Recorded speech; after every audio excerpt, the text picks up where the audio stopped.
Mémoire collective où les gens ont des souvenirs, ont vécu des moments précis de leur enfance. Et si l'homme qui a chanté l'amour toute sa vie n'avait jamais osé vivre le sien? Et si, derrière chaque « je t'aime », se cachait une vérité trop lourde pour être dite? Je vais vous emmener là où la lumière ne va jamais, au cœur d'une confession qui a fait trembler la France et la Belgique, non pas parce qu'elle parle d'une séparation, les célébrités se séparent tous les jours, mais parce qu'elle fracture un mythe. Frédéric François, la voix de velours, le chanteur des femmes, l'époux que l'on disait fidèle, l'homme qui pendant des décennies a fait croire à des millions de couples que l'amour pouvait durer toute une vie. Puis un matin, la nouvelle tombe. Sèche, brutale, presque irréelle. Frédéric François annonce son divorce. Et avec cette annonce, quelque chose se fissure dans l'imaginaire collectif. Car ce n'est pas seulement un mariage qui s'achève, c'est une image, une promesse, une légende. Dans les kiosques, les titres s'entrechoquent. À la télévision, les visages s'étonnent. Sur les réseaux, les fans se demandent « Comment est-ce possible ?» Nous pensions connaître cet homme. Nous pensions connaître cette histoire d'amour que l'on croyait exemplaire. Lui, le romantique absolu. Lui, l'anti-scandale dans un monde d'excès. Lui, le symbole rassurant d'une époque où l'on croyait encore aux couples indestructibles. Mais derrière les projecteurs, derrière les sourires offerts aux caméras, il y avait autre chose. Une fissure intime, longtemps dissimulée. Une vérité que l'artiste n'avait jamais osé affronter publiquement. Et lorsqu'il décide enfin de parler, ce n'est pas une simple explication qu'il livre, c'est une onde de choc. On dit souvent que certaines révélations font l'effet d'une bombe. Celle-ci ne se contente pas de surprendre. Elle bouleverse, parce qu'elle touche à ce que Frédéric François incarnait le plus profondément. L'amour fidèle, la passion chantée aux femmes, la stabilité d'un couple présenté comme un refuge, en quelques phrases, tout vacille. Les admirateurs s'interrogent, parfois avec colère, parfois avec tristesse. Avions-nous été trompés ? Demande-t-il.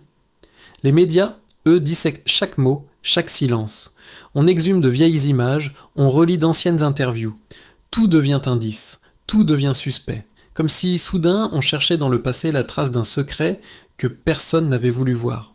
Car ce qui fascine autant que cela dérange, ce n'est pas le divorce en lui-même, c'est la raison. Une raison que l'artiste gardait enfouie depuis des années, comme on garde une lettre jamais envoyée, par peur de ce qu'elle pourrait provoquer. Une vérité intime, longtemps refoulée, qui vient aujourd'hui redessiner le portrait public d'un homme que l'on croyait immuable. Dans cette affaire, il y a le choc des fans, l'appétit des tabloïds, la brutalité des plateaux télé. Mais il y a surtout une question qui traverse chaque foyer. Peut-on aimer le public sans se trahir soi-même ? Frédéric François, en brisant le silence, ne raconte pas seulement sa propre histoire. Il met à nu le fragile équilibre entre l'image et l'être, entre la légende et l'homme. Ce premier aveu ouvre une porte que l'on croyait scellée. Derrière, mais il n'y a pas seulement une séparation. Il y a un autre récit, plus sombre, plus douloureux, et infiniment plus humain. Un récit de fuite, de peur, de double vie. Un récit qui, dès maintenant, ne nous laissera plus jamais regarder ces chansons de la même façon. Et si le véritable drame ne faisait que commencer ? Avant le scandale, avant les unes tapageuses et les débats enflammés, il y avait une histoire que tout le monde croyait connaître. Celle d'un enfant d'origine italienne, devenu, à force de travail et de talent, l'un des chanteurs les plus aimés de la francophonie. Frédéric François, né dans une famille modeste, arrive très jeune avec une seule arme. Sa voix. Une voix chaude, caressante, presque rassurante. Une voix qui, au fil des décennies, va devenir le refuge émotionnel de millions de femmes et de couples. Frédéric François n'était pas seulement un artiste, il était un symbole, celui de la passion tendre, de la galanterie à l'ancienne, de l'homme qui promet l'amour et la fidélité. Ses chansons accompagnaient les mariages, les anniversaires, les retrouvailles. On ne l'écoutait pas seulement, on lui confiait ses souvenirs. Dans un monde où les idoles se succèdent et s'effondrent, lui semblait hors du temps, presque immuable. À la télévision, il apparaissait toujours souriant, poli, élégant. Jamais un mot de trop, jamais un geste déplacé. On disait de lui qu'il était l'anti-scandale, un artiste à l'ancienne, respectueux, presque pudique. Là où d'autres étalaient leurs excès, Frédéric cultivait la discrétion. Il parlait de musique, de public, de gratitude. Et quand on évoquait sa vie privée, il souriait simplement, comme on protège un jardin secret. Ce jardin pourtant était montré comme un modèle. Un couple uni, une épouse présente à ses côtés, des photos de famille qui respiraient la stabilité. Dans les interviews, il évoquait souvent l'importance de la fidélité, de la loyauté, de ces valeurs que son public, majoritairement fidèle et mûr, reconnaissait comme les siennes. Pour beaucoup, il incarnait ce que l'on croyait perdu, la certitude que l'amour pouvait durer. Mais à force de regarder une image trop parfaite, on oublie parfois de se demander ce qu'elle coûte à celui qui la porte. Derrière la lumière des projecteurs, il y a des chambres d'hôtel, des silences, des nuits d'insomnie. Derrière les applaudissements, il y a un homme qui, depuis des années, se débat avec une question qu'il n'a jamais osé poser à voix haute. Qui suis-je vraiment lorsque personne ne me regarde ? Ce que l'on découvre aujourd'hui, c'est le poids d'un rôle joué trop longtemps. Frédéric François n'a pas seulement chanté l'amour, il l'a incarné pour un public entier. Il est devenu le miroir de leurs espoirs, de leurs souvenirs, de leurs idéaux. Et lorsqu'on devient le miroir des autres, on finit parfois par ne plus voir son propre reflet. Des proches racontent, à demi-mot, qu'il sentait chez lui une forme d'éloignement, comme s'il était là sans y être vraiment, toujours professionnel, toujours aimable, mais parfois ailleurs. Un ami confiera plus tard, on avait l'impression qu'il portait quelque chose de lourd, mais on ne savait pas quoi. Ce n'était ni la fatigue, ni la lassitude de la scène. C'était plus intime, plus profond, comme une fracture silencieuse. Car vivre sous une image, c'est parfois s'y enfermer. Frédéric François appartenait à une génération où l'on ne parlait pas de certaines choses, où l'on apprenait à taire ses doutes, à préserver les apparences, à protéger ceux que l'on aime en se taisant. Dans ce monde-là, on préfère le silence au chaos, même si ce silence devient une prison. Et pourtant, malgré cette prison intérieure, il continuait à chanter, à donner, à sourire, à se présenter chaque soir devant un public qui le voyait comme un homme comblé. Peut-être est-ce là le paradoxe le plus cruel. Plus on vous aime pour ce que vous représentez, plus il devient difficile d'avouer que vous n'êtes pas exactement celui que l'on croit. Aujourd'hui, en regardant en arrière, tout semble chargé de sens. Chaque phrase sur la fidélité, chaque déclaration sur l'amour éternel. Était-ce une conviction sincère ou un refuge, une vérité ou un masque ? Nous ne le saurons jamais complètement. Mais une chose est sûre, l'homme derrière la légende portait un combat intérieur que personne ne soupçonnait. Et c'est précisément ce combat qui va, un jour, faire voler en éclats l'image la plus soigneusement construite de sa carrière. Car on peut jouer un rôle pendant des années, mais on ne peut pas éternellement fuir ce que l'on est. Il y a toujours un moment où le silence devient plus douloureux que la vérité. Pour Frédéric François, ce moment n'est pas venu avec fracas. Il s'est insinué lentement, presque à son insu, comme une fêlure dans un mur que l'on croyait solide. Rien de spectaculaire au départ, pas de scandale, pas de cri, juste une rencontre, un regard, une présence différente. L'homme s'appelait Marc de l'Estrade. Réalisateur, la cinquantaine, connu dans les cercles artistiques pour sa sensibilité, son exigence, sa discrétion. Deux univers se croisent, la scène et la caméra, la chanson et le cinéma. Au débutant, tout semble anodin. Des échanges professionnels, des discussions tardives du Saint mot sur l'art, sur la solitude des créateurs, sur ce qu'on montre au public et ce qu'on garde pour soi. Puis quelque chose glisse, lentement, inexorablement. Ce que Frédéric n'avait jamais osé nommer prend soudain une forme, une évidence aussi troublante qu'irréversible. « J'ai longtemps fui ma vérité », dira-t-il plus tard. Mais à ce moment-là, il ne s'agit pas encore de vérité, il s'agit de vertige, d'un sentiment inattendu qui bouleverse ses certitudes, qui contredit l'image qu'il a portée toute sa vie. Commence alors ce que personne n'aurait imaginé, une double vie. 2 années faites de rendez-vous discrets, de restaurants choisis loin des regards, de chambres d'hôtel anonymes, de messages effacés. 2 années à composer avec la peur d'être vu, reconnu, trahi par un détail. 2 années où chaque sourire public cache une inquiétude privée, car aimer dans l'ombre, c'est aimer sous surveillance permanente.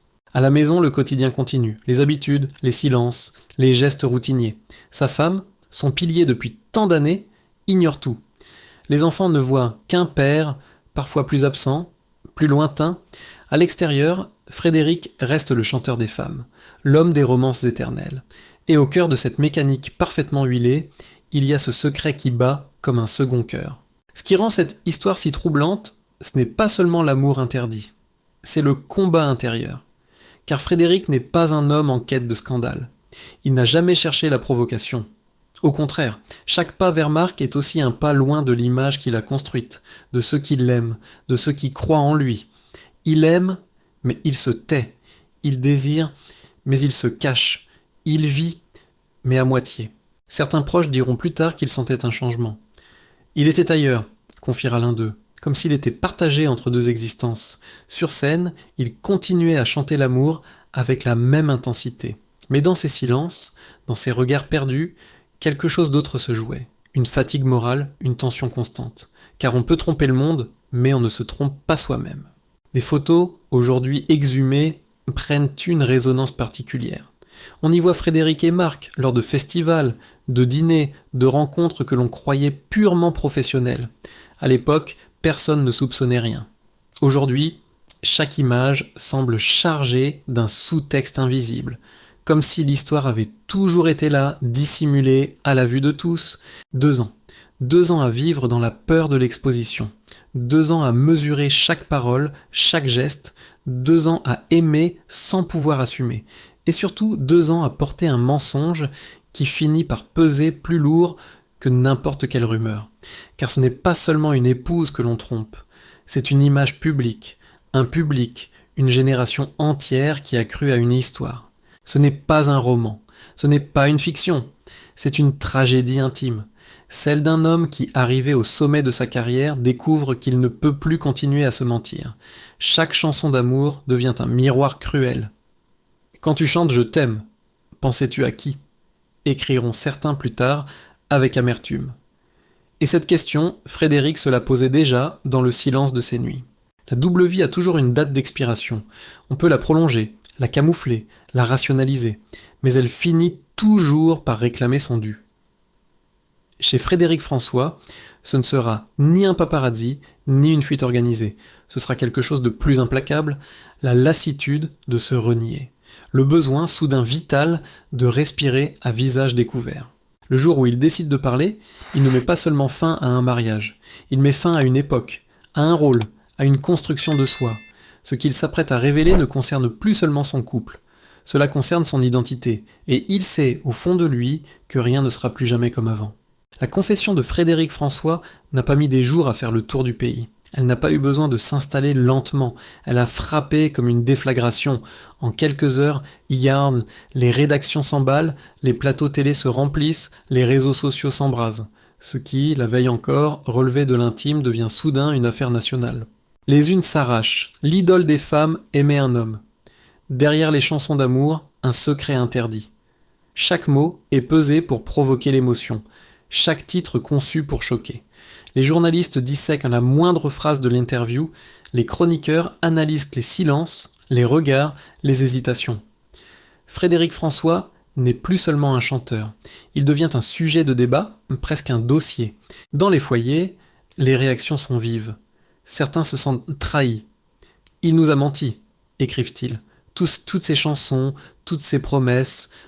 D'autres, au contraire, parlent de courage. « Il a enfin dit la vérité », répondent-ils. 2 camps se forment, irréconciliables. Et au milieu de ce tumulte, un homme qui pour la première fois n'a plus le contrôle de son image. Les conséquences ne tardent pas.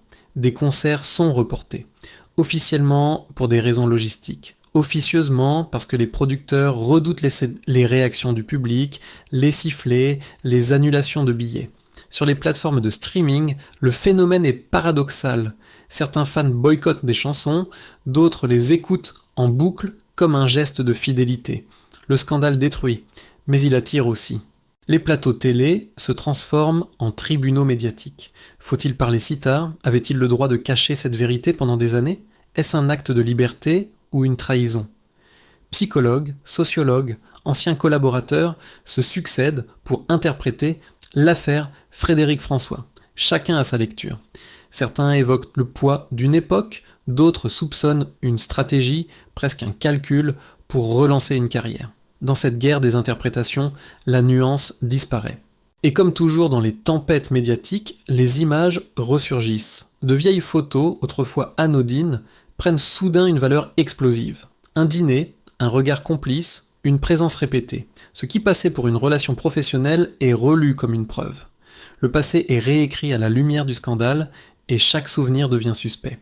La question qui hante désormais les observateurs est simple mais cruelle. Peut-on encore aimer l'artiste comme avant ?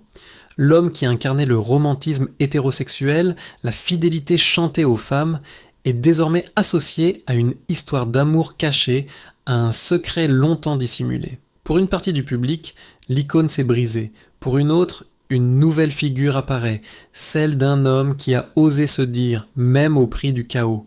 Et pendant que le monde débat, Frédéric François, lui, se tait. Aucun communiqué supplémentaire, aucun plateau. Ce silence alimente les spéculations, renforce la dramaturgie, prépare-t-il une nouvelle révélation, cherche-t-il à se protéger, ou tout simplement tente-t-il de survivre à la tempête qu'il a déclenchée ? Une chose est certaine, sa carrière, telle qu'on la connaissait, est suspendue au regard du public. Le chanteur n'est plus seulement jugé sur sa voix, mais sur sa vérité. Et ce jugement, impitoyable, ne fait que commencer.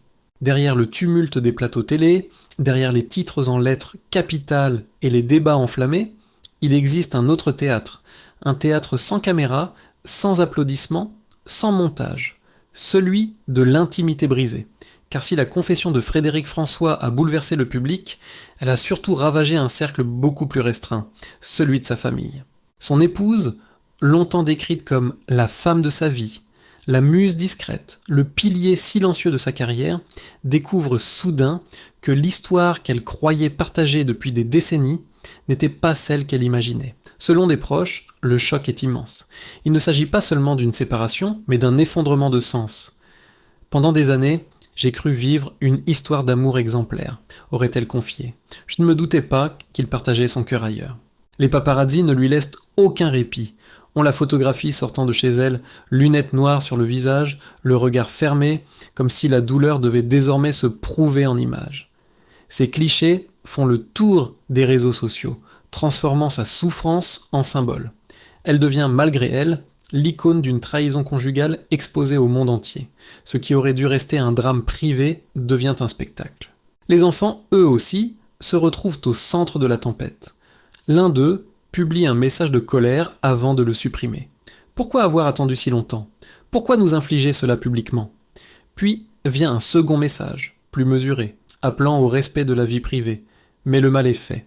Leur père n'est plus seulement un homme dans la sphère familiale, il est un personnage public dont chaque geste est commenté, jugé, disséqué. Dans les témoignages qui filtrent, on sent la fracture. Certains proches parlent d'un homme prisonnier de son image, incapable pendant des années d'avouer ce qu'il était vraiment. D'autres sont plus sévères, il n'a pas seulement trompé sa femme, il a trompé tout le monde. Ces mots, repris par la presse, ajoutent une couche supplémentaire de drame. Ce n'est plus seulement une histoire d'amour caché, c'est une question de loyauté, de confiance, de responsabilité. La presse people s'empare de chaque détail. On évoque des disputes, des silences lourds, des nuits sans sommeil. On parle même d'un projet de livre de confidence de l'ex-épouse, d'une vérité de l'ombre, qui viendrait raconter l'envers du décor. Qu'elles soient fondées ou non, ces rumeurs participent à une même mécanique. Transformer la douleur d'une famille en feuilleton. Et puis il y a les archives. Les anciennes interviews où Frédéric François exaltait la fidélité, la valeur suprême du couple, les photos de famille, les sourires figés dans le temps, tout est relu à travers le prisme du mensonge. Chaque mot passé devient une contradiction, chaque image un rappel cruel. Pour beaucoup de fans, la compassion se tourne désormais vers celle qui est restée dans l'ombre, celle qui a accompagné l'artiste pendant des années sans jamais chercher la lumière. Ce qui frappe dans cette tragédie intime, c'est l'impuissance. On ne peut pas réparer une confiance brisée sous les projecteurs. On ne peut pas refermer une blessure quand le monde entier la regarde. La confession de Frédéric François, présentée comme un acte de vérité, devient pour ses proches le point de départ d'une épreuve sans précédent. Reconstruire une vie alors que l'intimité la plus sacrée a été transformée en spectacle planétaire. Et au cœur de cette famille éclatée, une question demeure douloureuse et sans réponse immédiate. Comment continuer à aimer, à pardonner, à vivre quand la vérité arrive trop tard et sous les yeux de tous ? Lorsque le tumulte commence à retomber, lorsque les plateaux se vident et que les unes se renouvellent, il reste une question nue, presque dérangeante. Que reste-t-il de Frédéric François après la tempête ? L'icône du romantisme est-elle définitivement brisée, ou sommes-nous en train d'assister à la métamorphose tardive d'un homme qui n'a plus voulu se mentir ? Pour certains, la réponse est sans appel. Le mythe s'est effondré. L'homme qui chantait l'amour éternel a, selon eux, trahi une promesse implicite. Ils ne voient plus les chansons comme avant. Chaque refrain leur rappelle le décalage entre l'image et la réalité. Dans leurs mots, on entend moins la colère que la désillusion, celle d'une génération qui croyait encore aux symboles. Mais pour d'autres, c'est l'inverse. Ce qu'ils voient, ce n'est pas une chute, mais une libération. Un homme arrivé à l'automne de sa vie qui choisit enfin la vérité malgré le prix à payer. Dans un monde où tout est calcul, contrôlé, scénarisé, ce geste leur paraît presque héroïque, non pas parce qu'il est parfait, mais parce qu'il est humain. La question n'est donc plus seulement celle de la carrière. Oui, certains concerts resteront à jamais marqués par cette fracture. Oui, une partie du public ne reviendra peut-être pas. Mais l'histoire de Frédéric François dépasse désormais la musique. Elle touche à quelque chose de plus vaste. La difficulté de vivre sa vérité dans un monde qui exige des rôles, des images, des masques. Elle parle de ce que coûte le silence et de ce que détruit parfois la parole. Alors, que choisissons-nous de retenir ? L'homme qui a caché une part essentielle de lui-même pendant des années, ou l'homme qui, un jour, a décidé de ne plus se fuir, même si cela signifiait perdre, blesser, décevoir. Peut-être que la vraie tragédie n'est pas la révélation, mais le temps perdu à vivre à moitié. Et vous, qu'en pensez-vous ? Peut-on aimer un artiste pour ce qu'il nous a fait ressentir, même lorsque sa vérité dérange ? La sincérité tardive est-elle une faute ou une forme de courage ? Si cette histoire vous a touché, si elle vous a fait douter, réfléchir, questionner vos propres certitudes, alors laissez-moi le savoir. Écrivez en commentaire ce que vous ressentez vraiment. Partagez cette vidéo avec ceux qui, comme vous, aiment les récits qui dérangent et éclairent à la fois. Et si vous souhaitez continuer à explorer, ensemble, les vies secrètes derrière les légendes, n'oubliez pas de liker, de vous abonner et d'activer la cloche. Car derrière chaque mythe se cache un être humain, et parfois comprendre l'homme est plus bouleversant que d'admirer la légende.